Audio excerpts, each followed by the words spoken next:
first laid eyes on you and I heard your heartbeat too. Oh, I never knew I could witness an angel so beautiful. Hi guys, welcome back to the channel. It is July 20, 1 o'clock on the dot. I'm going to be doing a story time on my labor and delivery with this little baby girl here. But I think I'm going to take you guys through the day a little bit first before actually going into the story time. So I think you guys can stick around. I'm going to try to make this video as interesting as possible. So yeah, I just fed baby girl, so I'm about to put her into her crib. Both kids are clean except the mother, so my son is clean, baby girl is clean, I am not clean. But I'm about to go ahead and take my shower, get freshened up. Then I'm going to try and get some dishes washed, bottles washed. I'm going to take you guys through some of those things that don't sound exciting, but like I said, I am a week postpartum, going into 2 weeks this coming Wednesday. So I don't really have that much strength, I don't really have that much energy to really do much. But once I gain back some of those strength and energy, then you guys will be definitely getting more interactive vlogs. But for now, it's me to just sit down or lay down or whatever I can do in the moment. So right now in the moment, I'm going to put Miss Lady down, and then I'll take you guys through a miniature little montage thing.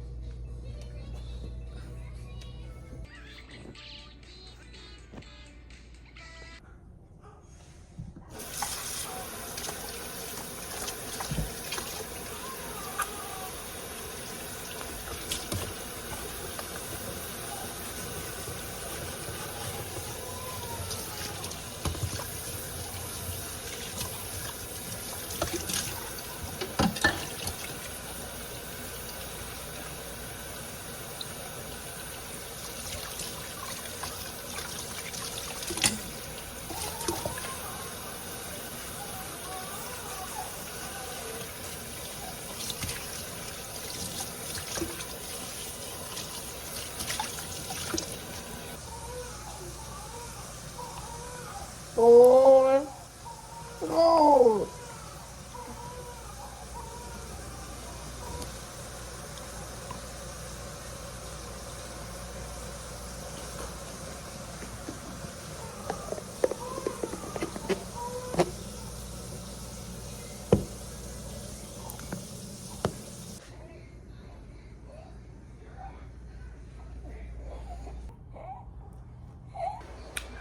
Okay guys, as you guys saw in the last clip, I ended up having to come for baby girl to give her a bottle, and clearly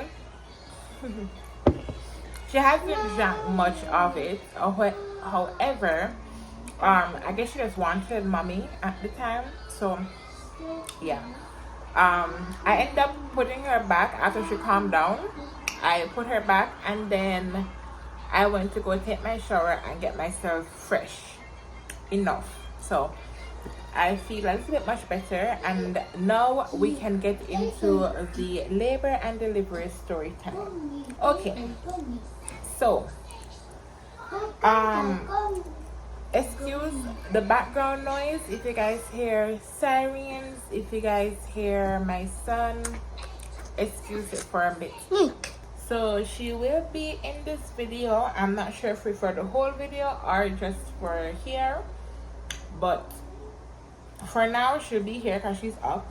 And I'm still trying to give her some more of the formula. For those who will be wondering, why do I also give her formula if I'm breastfeeding? And that's because I don't have a excuse me. So like I was saying, for those who are wondering why I breastfeed as well as give her formula, is because I don't have a breast pump as yet, so I can't gauge how much milk she's getting. And I do know that they'll suck on the titty. I do know that they'll be on they will latch to their breast for comfort rather than for food, and I don't want her to be doing that. She loves comfort a lot, I've noticed, so I don't want her to be on the breast only for comfort. I do know she gets milk, but I'm not sure of the quantity, and I don't want to send her to bed sleeping on an empty stomach. So I also try to, when I breastfeed her, I also try to give her 1.5–2 ounces of milk. If she's really hungry and she's not latching, then I'll give her 2 to 3 ounces of the formula. So, and she gets formula probably like 3 times throughout the day into her bedtime. So I probably give her 1 bottle now and then breastfeed her until like it's her bedtime, and she gets like 1 before bed, and then when she wakes up in the early morning she gets bottled it then. And then in the morning time, when all of us are awake by between 7 or 6 o'clock, then she'll get breast right back until I decide to give her a bottle again. So that will answer the why would I breastfeed and the formula at the same time. Now into the story time. So I went into labor on the Tuesday. However, let's just say, and on the Tuesday, which was the 8th, I had my what's it called, OB appointment, my obstetrics appointment.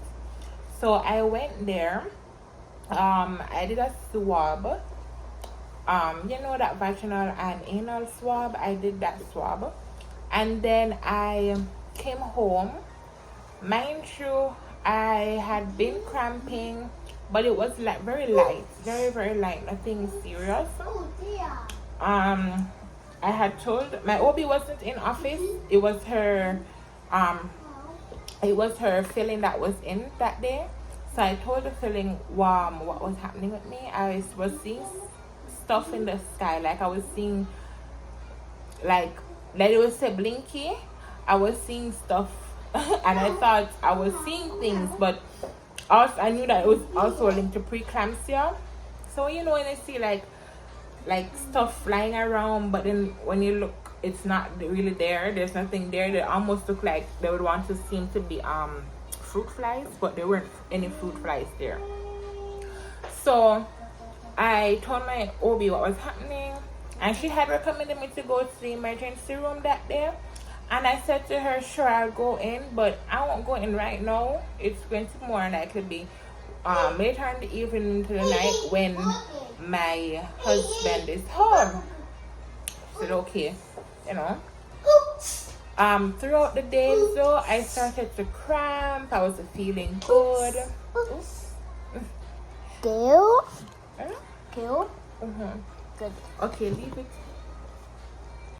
So I was cramping throughout the day, and I wasn't feeling well, just a whole lot, right? Then fast forward to the night time, and I just started cleaning I started taking up all my son's toys, putting them away. I started to clean the bathroom. Mind you, this whole time I was there cussing everybody as well. I was like, you know, I am the one pregnant and I'm the one here cleaning. I'm here cursing everybody out, not realizing that, lady, you're in labor, not knowing that you're in labor. Now, mind you, husband cleans, I clean. But when you're in labor, you know, our hormones go all over the place. And so for me, I was just cleaning and cussing. That was my hormone thing. Clean and cuss, okay? So eventually I had taken a shower and I lay down in bed, and I realized I couldn't lay down. Yes, guys. So yes, guys. So like I was saying,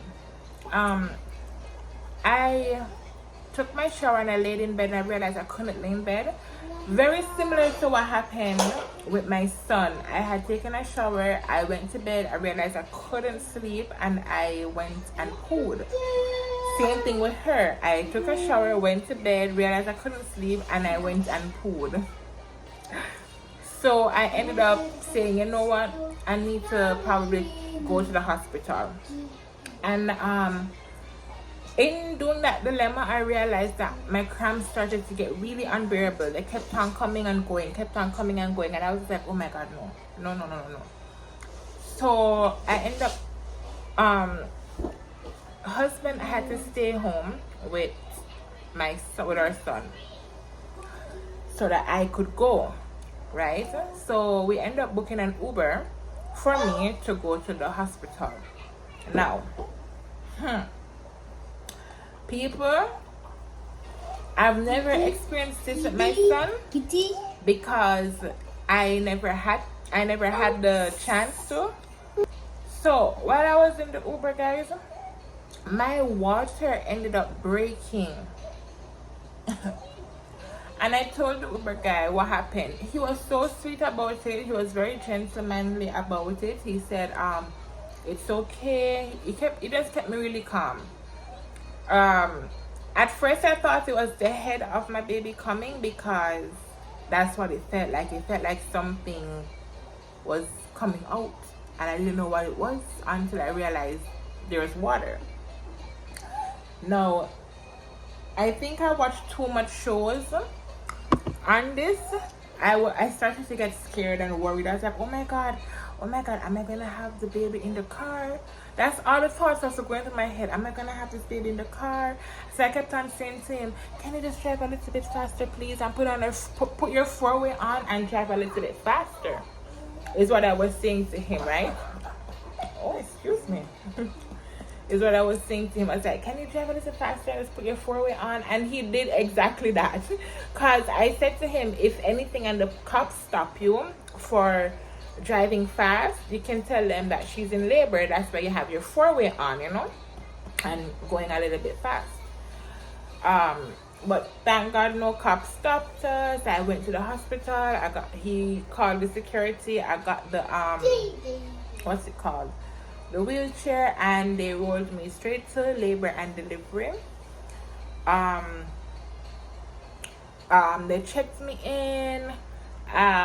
The hospital I went to in Toronto, Humber River, shout out to them. Very sweet staff, very sweet. They have everything private there, so I had my own private delivery room, and I also had my own private recovery room, so I wasn't semi-sharing or sharing any rooms with anyone. So if mommies are out there living in Toronto and you want to have a private room for free, Humber River is your place. If you're in Toronto, Ontario, yeah, Humber River is your place. I believe they're the only hospital that also offers the private room for free. So, and covered directly by your OHIP. So from you have your OHIP, you get your private room, your private delivery room, and recovery room all free. Okay, good. So I got checked in. There in the room, I had one nurse, and then the next nurse came in. I'm not gonna call their names, but we're gonna say nurse A is my primary nurse, and nurse B is her secondary nurse, right? So nurse A, my primary nurse, she was really calm with me. She's 25 years old, guys. She's like 2 years younger than me. She said she didn't have any kids. So I said to her, don't. Do you see the pain I'm going through? Don't. Guys, so mind you, hubby is not with me. I am laboring on my own. And it was completely fine. It's completely fine for me. It was then, it still is now. It is an experience. I would never ever recommend doing it on your own. He was there for his son's birth. And he's a bit bummed that he didn't get to see his daughter's birth. But then again, it was 2 o'clock in the morning. Our son was sleeping. We didn't want to wake our son just to go to the hospital. That would have been too chaotic for every single person, right? So I just told him stay home and let me go. At this point, I just need the kid out, right? So, and so said, so done. We went in my delivery room at 2:02 a.m. and I had a doctor. His name was Dr. Wang. He came in like an hour later, and just to check on me to see if I was okay, to see the baby's heart rate is okay, to see if everything was okay, there was no issues, which there was any. He was the doctor on the ward for pediatrics, so he couldn't just tend to me alone, right? He probably went to go deliver someone else's child to come back to check on me, type thing. So through this whole entire time of me laboring, I was asked if I wanted epidural, and I said no epidural. I didn't take it with my son. I didn't want to take it with her, right? I told him unless there is distress on the baby, then sure. Unless it's an emergency where I need to take epidural, then sure. But other than that, I just labor on my own. It doesn't matter if I'm the one in distress. I'll get over it eventually, right? Now, it got to the point, every mother knows, it gets to that point where you start screaming for the epidural. Now, my thing is, I think I have a really high pain tolerance. Is it high or low?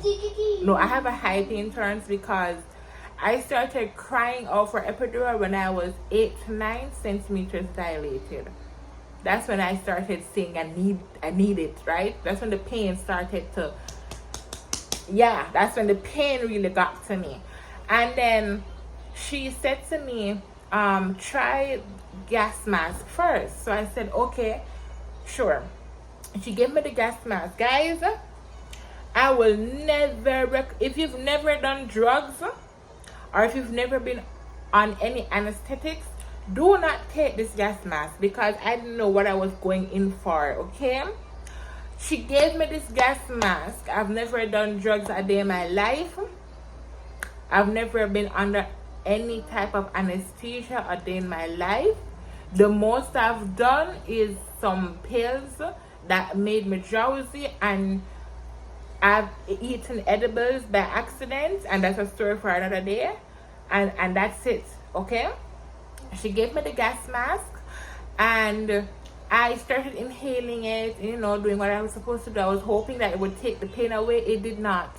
All it did was make my head really heavy. I felt dizzy. People, I was standing up, leaning over the bed, this way. I was leaning over the bed. I told my nurse A, that I can't hold my poo. I said, what do you mean? I was like, I'm gonna poo and I can't hold it. People, I pooed myself right there. I couldn't clench my bums because of how the gas mask made me feel. I could not clench my bum because of the highness of my body. Okay? Thank God. When I said I apologized to Nurse A so many times, she's like, it's okay, it's okay, it's okay, it's okay. I know it's not okay because I'd be traumatized. I know for sure after dealing with me, she went and said a word of prayer. Because I did.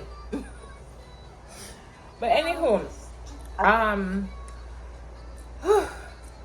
after I got the gas mask and after I done pulled up myself, I wasn't at 10 centimeters. I was still 8 to 9 centimeters, and I have to get to 10. Now, after getting that gas mask, it honestly felt like baby girl had moved all the way down quickly and instantly. And apparently that's what the gas was supposed to do. It was supposed to help with movement, in which indeed it did.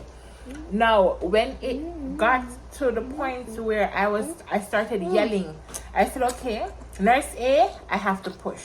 And she said, now? I said, yes. So she got me my pads on the bed, laid out, and she told me to lay down. I lay down, And she said she's gonna call the doctor. I said, okay. In the middle of her calling the doctor, this is me in the background. Help! Help! Help! Say help! Help! Guys, I started screaming for help because I literally felt like I was opening up. So what I ended up doing was I started to push. I was not listening to anyone, not even my own body. I started to push. So then the doctor came and the doctor said, do you want to push? And I said, yes, can I push? Is it okay to push? He said, if you want to push, push. What kind of doctor are you, sir? Push. So then Nurse B came in with the doctor. And basically, I just pushed and pushed and pushed. The doctor wasn't telling me when to push. The nurses weren't telling me when to push. I was just pushing on my own timing. No, I won't advise anyone to do that because that is very dangerous. That what I was doing, it's very dangerous. I tore myself, one, because no one was guiding me.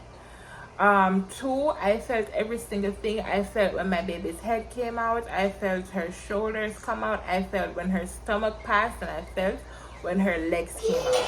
I felt every single thing. Okay? So I would never advise anyone to push on their own. If you have a doctor and doctor is not cooperative like mine was, it's okay to change your doctors. But as I said, I don't have her already.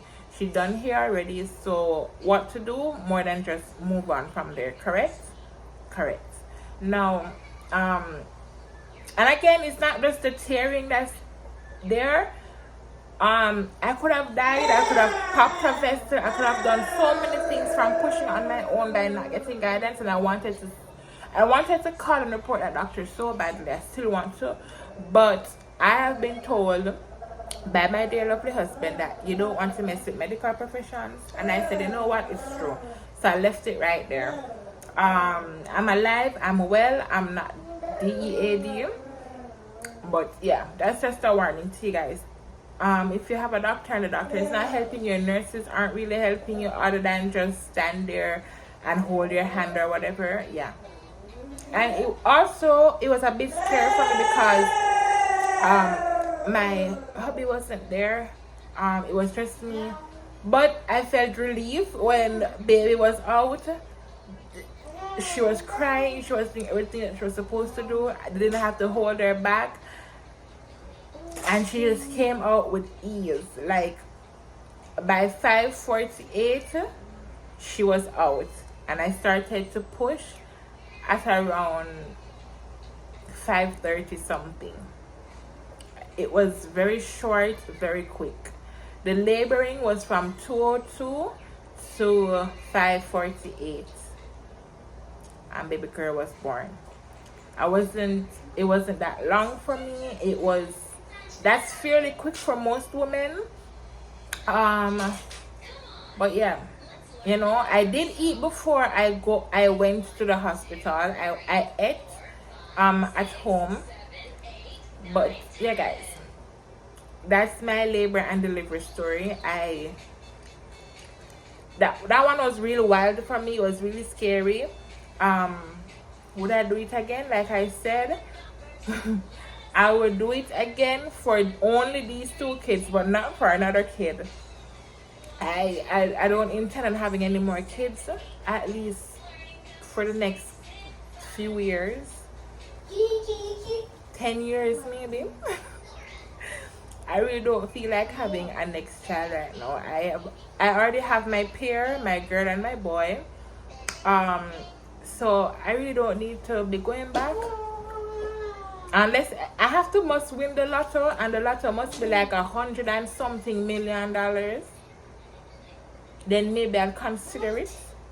But right now,